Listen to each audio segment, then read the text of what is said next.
You drive past one every day. The sign glows with prices, cars line up at the pumps, and you do quick math, 10 pumps, gallons flying all day. This place must print money. That assumption is where most people stop thinking and where the real story begins. The business you picture at the pump is not the one that actually exists. Part 1. 5 very different businesses. Not every gas station owner owns the same thing. You might be looking at a fully independent owner who holds the land, building, tanks, and store outright and keeps every dollar after expenses. Or a franchise operator who pays a hefty upfront fee plus ongoing royalties to fly a brand like Shell or Chevron. Or a company-run location staffed by salaried employees of a national chain. Or a dealer who leases the site from an oil company and is locked into buying fuel from them. Or a lease operator who pays rent, taxes, insurance, and upkeep to a separate landlord under a triple net lease. Same industry, 5 completely different financial realities. Part 2. What you're actually buying. Purchasing a station means buying land, a building, underground tanks, often 3, each holding 10,000 to 20,000 gallons, fuel lines, a wind-rated canopy, coolers, kitchen equipment, security systems, existing inventory, licenses for fuel and lottery and alcohol, environmental permits, and supply contracts that may lock you in for years. The underground infrastructure alone is often worth more than the fuel. Replicating it from scratch costs hundreds of thousands of dollars and months of permitting, which is why existing stations trade for anywhere from $500,000 to $25 million. Startup costs vary wildly. Taking over a lease location runs roughly $250,000 to $300,000. Buying an existing station outright starts around $500,000. Building new can hit $2 to $5 million once you add land, construction, tank installation, equipment, and environmental compliance. Banks scrutinize these deals hard, and getting financing approved is often tougher than finding the site. Part 3. Following the fuel and the thin margins.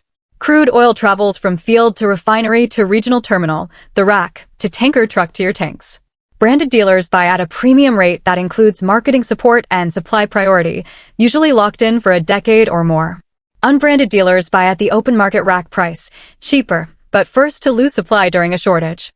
Here's the surprise. Of every $3.11 at the pump, roughly 60% goes to crude oil, 9% to refining, another chunk to distribution, and 50 to 60 cents to combined state and federal taxes. Credit card fees, since most fuel sales are paid by card, take another 1.5 to 3.5% off the top. What's left for the station is typically 30 to 35 cents a gallon in gross margin, and after labor, power, and maintenance, net profit often lands around 10 to 15 cents a gallon. Sell 100,000 gallons a month, and that's only $10,000 to $15,000 in net fuel profit before rent or debt. Because prices are visible from the road, a 3 to 5 cent gap sends drivers to the competitor, so nearby stations constantly chase each other's prices down.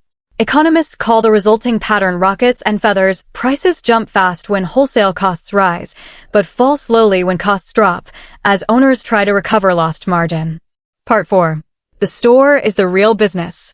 Industry data shows fuel generates about 2/3 of a convenience store's revenue, but only around 38% of its profit. The inside store, coffee, snacks, drinks, lottery, brings in about 1/3 of revenue, but over 60% of profit. A soda costing 40 cents might sell for $2. A bag of chips costing a quarter sells for $1.50. Brewed coffee costing about 23 cents in materials sells $4.35, a margin north of 90%. A full 12-gallon fill-up might net the owner only 40 to 60 cents after swipe fees and costs, less than a single cup of coffee. That's why chains like Wawa, Sheetz, and Casey's have built serious food programs. They've realized fuel is the advertisement and food is the business. Smart operators layer on more high-margin extras, car washes, 50% plus margins with minimal labor, ATM commissions, lottery ticket sales, and increasingly EV charging. Fast chargers are expensive to install, but government incentives can cover much of the cost, and the real payoff is dwell time. A driver charging for 30 minutes is likely to buy food and browse the store, making it the most valuable visit a station gets. Part 5. Where the money actually goes. Labor is usually the biggest expense. A 24-hour store needs a large rotating staff. Utilities are steep too, since coolers and lighting run around the clock. The average store spends roughly $23,000 a year on electricity alone. Add credit card fees on every transaction, constant equipment repairs, theft, from drive-offs to skimming devices, and insurance, including pollution liability, because underground tanks carry real environmental risk. The EPA requires double-walled tanks, leak sensors, vapor recovery systems, and monitoring software, all of which cost money upfront. But the bigger danger is what happens if something leaks anyway. Hundreds of thousands of confirmed tank releases have been recorded nationwide, with tens of thousands of sites still awaiting cleanup, and contamination can cost millions to remediate, especially if it reaches groundwater.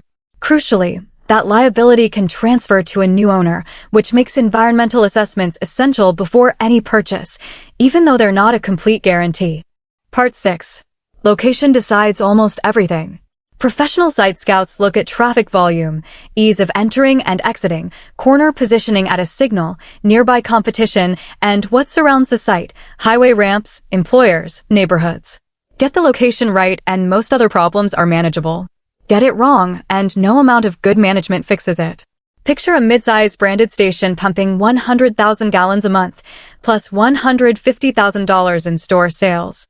After fuel and store gross profit, car wash, and ATM income, total gross profit might be around $87,000 on $461,000 in monthly revenue. Subtract wages, card fees, utilities, maintenance, insurance, and taxes, and operating profit drops to around $44,000. After loan payments and depreciation, net income might land under $11,000 for the month, barely 2 to 3% of total revenue. Strip out the store entirely, and the fuel profit alone wouldn't even cover operating expenses. The store isn't a bonus, it's what keeps the lights on. The stations that thrive invest in real food, not microwaved snacks, Wawa's sandwich counters, Sheetz's ordering kiosks, Casey's fresh pizza. They build loyalty apps that bring customers back 3 to 4 times more often. They pick sites with room to grow. And they track their break-even point obsessively.